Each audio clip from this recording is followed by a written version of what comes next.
Now I have a proposal. I want you to lend money to the poor people in Joburg. The amounts involved are very small. I have already done it myself. I have lent $27 to 42 people. There will be many more poor people who will need money. They need this money to carry on their work, to buy raw materials and supplies, which they then can sell for market price. What kind of materials? The manager asked. The bank officer looked puzzled, as if this were some sort of new game whose rules he was not familiar with. He let me speak out of common respect for a university head, but he was clearly confused. Well, some make bamboo stools, others weave mats or drive rickshaws. If they borrow money from a bank at commercial rates, they will be able to sell the products on the open market and make a decent profit that would allow them to live better lives. As it is now, they work as slaves and will never manage to get themselves out from under the heel of the wholesalers who lend them capital at usurious rates. Yes, I know about the money lent, the manager replied. So, Yunus said, I have come here today because I would like to ask you to lend money to these villagers. The bank manager's jaw fell open and he started to laugh. I can't do that. Why not? I asked. Well, he sputtered, not knowing where to begin with his lists of objections. For one thing, the small amount you say these villagers need to borrow will not even cover the cost of all the loan documents they would have to fill out. The bank is not going to waste its time on such a pittance. Why not? I said. To the poor, this money is crucial for survival. Then the bank manager replied, these people are illiterate. They cannot even fill out loan forms. In Bangladesh, 75% of the people do not read and write. Filling out a form is a ridiculous requirement, Yunus said. Every single bank in the country has that rule. Well, that says something about our banks, doesn't it? Even when a person brings money and wants to put it in the bank, we ask him or her to write down how much he is putting in. Why? Asked Mr. Yunus. What do you mean, why? Well, why can't a bank just take money and issue a receipt saying, received such and such amount of money from such and such person? Why can't the bank do it? Why must the depositors do it? Well, how can you run a bank without people reading and writing? Well, Mr. Yunus said, simple. The bank just issues a receipt for the amount of cash that the bank receives, or loans. But what if the purpose wants to withdraw money? I don't know. There must be a simple way. The borrower comes back with his, her, or deposit receipt, presents it to the cashier, and the cashier gives back the money. Whatever accounting the bank does is the bank's business. The manager shook his head but did not answer this, as if he did not know where to begin. It seems to me, Mr. Yunus said, your banking system is designed to be anti-illiterate. Now the branch manager seemed irritated. Professor, banking is not as simple as you think. Maybe so, but I'm also sure that banking is not as complicated as you make it out of it. Look, the simple truth is that a borrower at any other bank in any place in the world would have to fill out forms. Okay, I said, bowing to the obvious. If I can get some of my students volunteer to fill out the forms for the villagers, that should not be a problem. But you don't understand. We simply cannot lend to the destitute, said the branch manager. Why not? I was trying to be polite. Our conversation had something surreal about it. The branch manager had a smile on his face as if to say he understood that I was pulling his leg. This whole interview was humorous, absurd reality. And then another reality. They don't have any collateral, said the branch manager, expected that this would put an end to our discussion. And then the discussion unfolds and continues, and the end of the day is, welcome, that for a small amount of $27, you do not need too much paperwork. The collateral can be found in the collective of the 42 women. And the end result is that on a massive scale, not only the Grameen Bank, but also other banks are now heavily investing in microfinance. And it turns out statistically that 97% of all those loans are repaid. based on the mechanism internally in microfinance, that the peer pressure of the 42 women who collectively discuss the investments, the individual investment, is so that they do repay their 22 cents on an individual basis. So that is a little bit of the atmosphere and the issues, and then with a few quick steps, the solution of microfinance and how it works in nowadays economy. Yeah, you said that the collateral can be taken in the community of women that, yeah. But I was wondering if that means that if one doesn't pay, the rest have to cover that one person. No, so this is sort of 15 years ago. So in the meantime, many variations exist, but on average, I believe that it is not that the other women have to be the guarantor, but that it's just a statistical reality that if you organize it that way, so that if you bring the $27 to that group, and they subdivide the 22 cents to Jamila and to the others, and that on average they do repay. And that's partly explained by economists by the fact that it are these small amounts. And so if you owe 22 cents, and you have a couple of months to repay, and then you get out of this vicious circle, you can make 4 cents and 6 cents and 10 cents and 20 cents in future days. You can improve your skills to make the tools, you can find better customers, and then ultimately, at one day, it's easy to repay 22 cents. And then the 22 cents is repaid by one woman, and then the others do the same, and then ultimately, at a certain point, the $27 are back. And you repay it to the finance. So this means, and one other aspect is that it is without forms.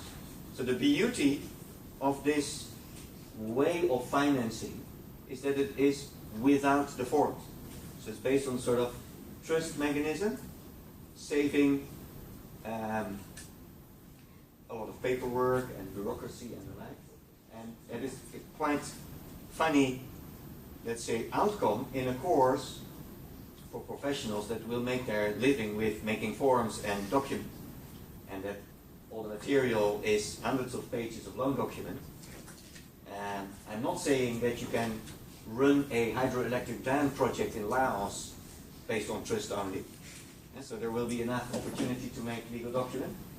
But that in the microfinance world, and please continue the reading yourself, and then you fill in the blank spots that are not yet offered in my quick presentation right now. That it helps on a very concrete low level to work on the objectives of finance and development. And I want you to remember that it is about 22 cents. So the daily turnover of this example is 22 cents. And with 2 cents on a daily basis, you can somehow survive.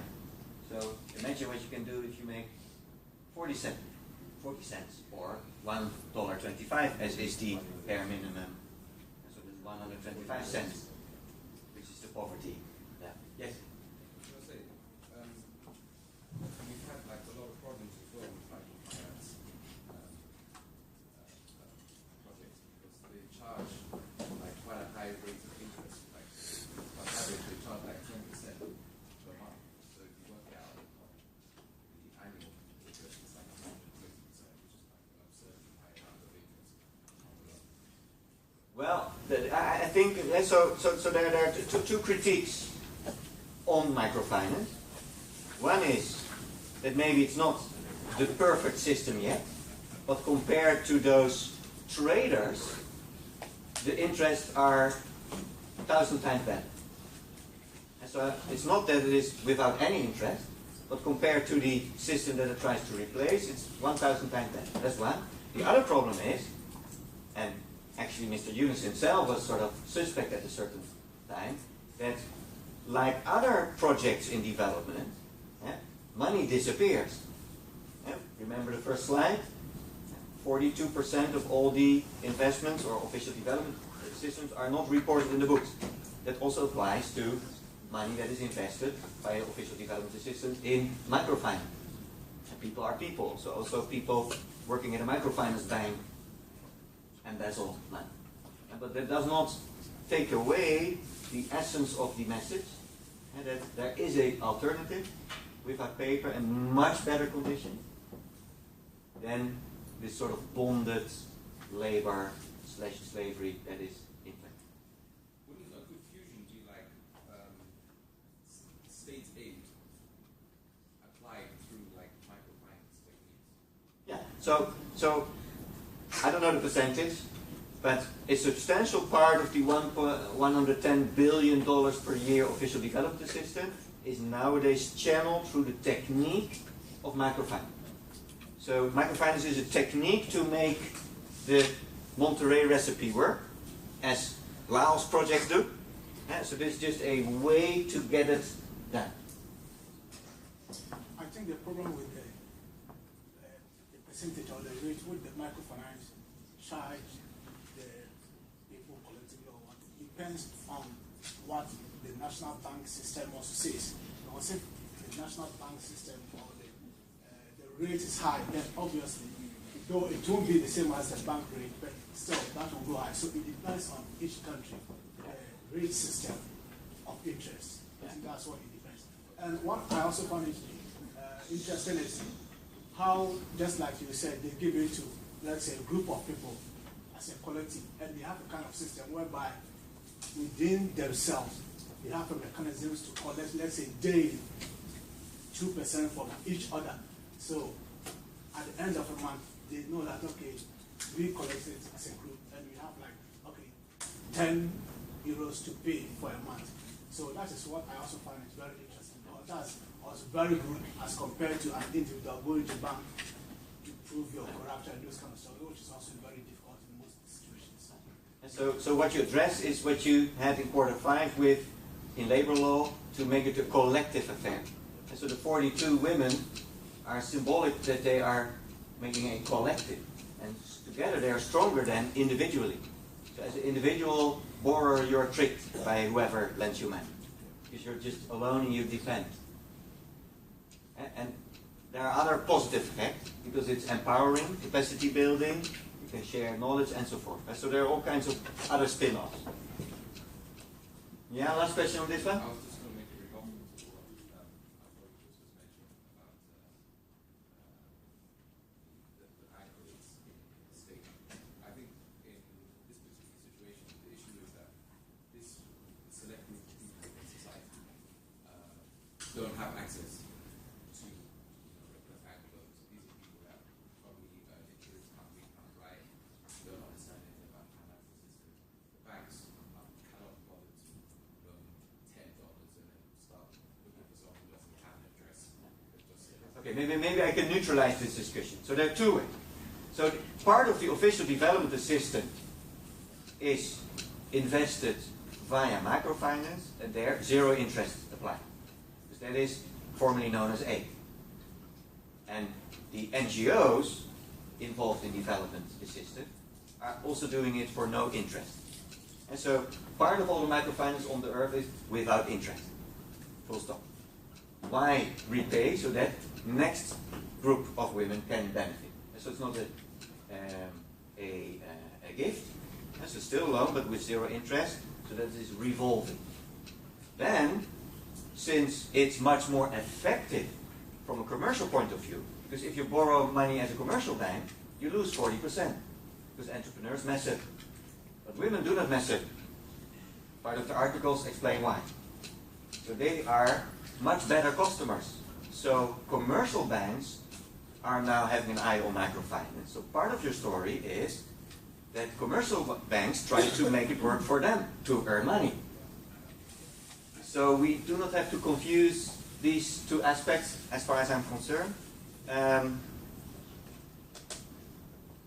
since it's a huge chunk of the money flows, I didn't want to not discuss it, although it's a little bit squeezed in the workshop lecture of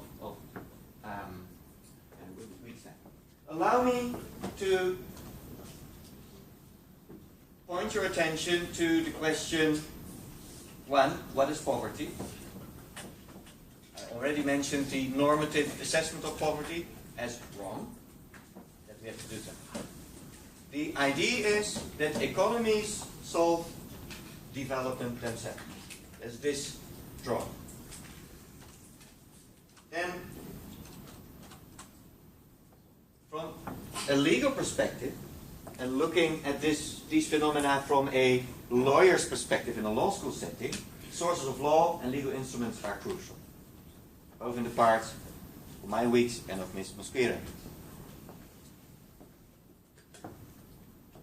What I want you to be able to do is that you can distinguish between the soft laws and the Monterey Doha Busan recipe document. 1, 2, the bilateral investment treaties with hard and fast rules that are binding to signatory states and affecting the corporate citizens of those states. So let's say quartet, 2 states and corporate citizens of both sides. And then one corporate citizen turns into a foreign direct investor and leaving the home state and going to the host state. And then last but not least, the contracts that between those parties and actors in an individual project are setting the rights and obligations. Part of the soft laws are the Universal Declaration of Human Rights. To go back to the other side, you said you have to distinguish between soft law and, I guess, the second. Well, hard law, by definition, as in real treaties that are partly translating the soft law principles into hard law. Talking about norms, we codified them in the Universal Declaration of Human Rights.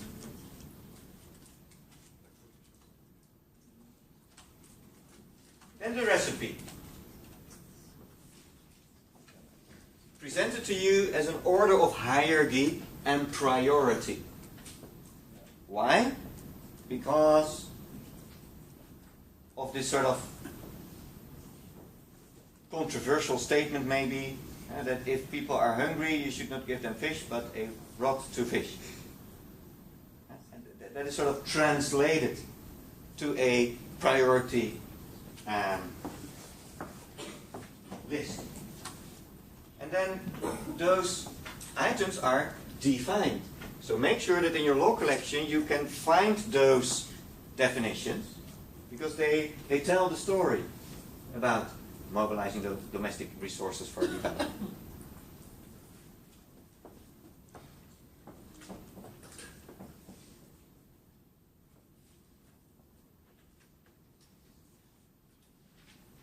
And then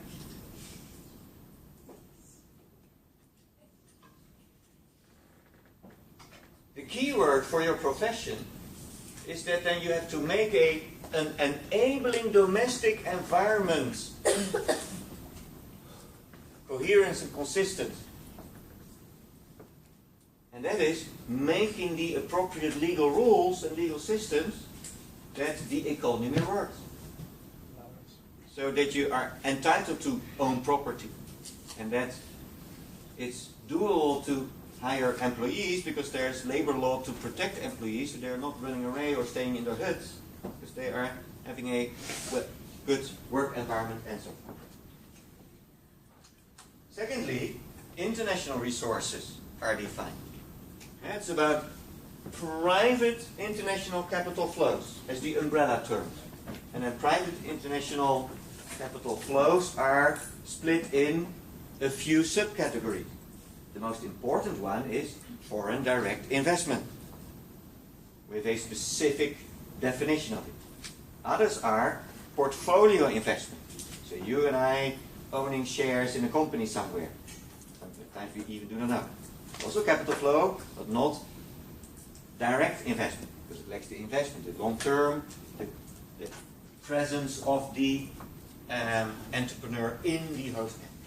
And thirdly, and very importantly, and equal to the amount of money involved in direct investment is the remittance.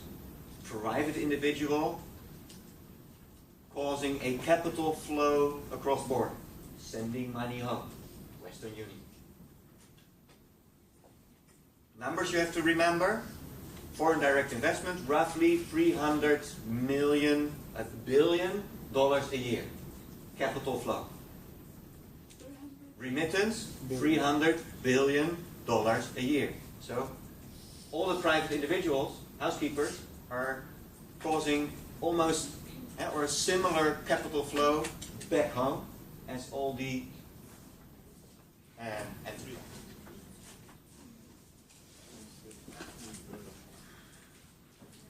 When you talk about foreign direct investment, you talk about entrepreneurial activities in the host country. And the entrepreneurial activities in the host country could be big projects, preferably big projects where many people benefit. So it's not to open one bakery in the corner of Mumbai as the Hague baker. You know, that is not maybe what we talk about. Then such a project, these big projects, come with a lot of actors, legal instruments, and design features. And I hope that you are able to draw such a picture that during the exam you know, okay, I have a project with an operating company. People have to build it. Then there are shareholders. One of them, most likely, is connected to the state, so that dividends can get into the state with which they can build schools and so forth. Then you need customers in the local economy, or preferably outside. And so the best projects result in export to another country, Thailand in this case, so that you get hard currency. Because one of the problems of a developing country is that they're in a vicious circle. They do not have dollars because they are not able to export. And so, good in the light of this recipe, beneficial projects include something connected to trade, so international trade, export. Yes? Yeah, some notions were still vague for me. There's the creators versus non-creators and the award in the context of developers. Yeah, so to orientate on a drawing like this, I thought it is helpful to distinguish between actors who actually make dams, to create things, and actors who are providing the money. Remember private international law, characteristic performance? And they have a different role division, that's all.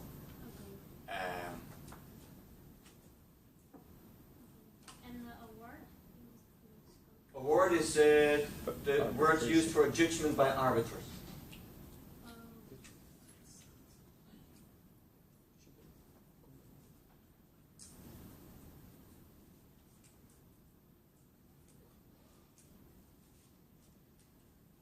So, in a big project, the financial institutions are providing the $27.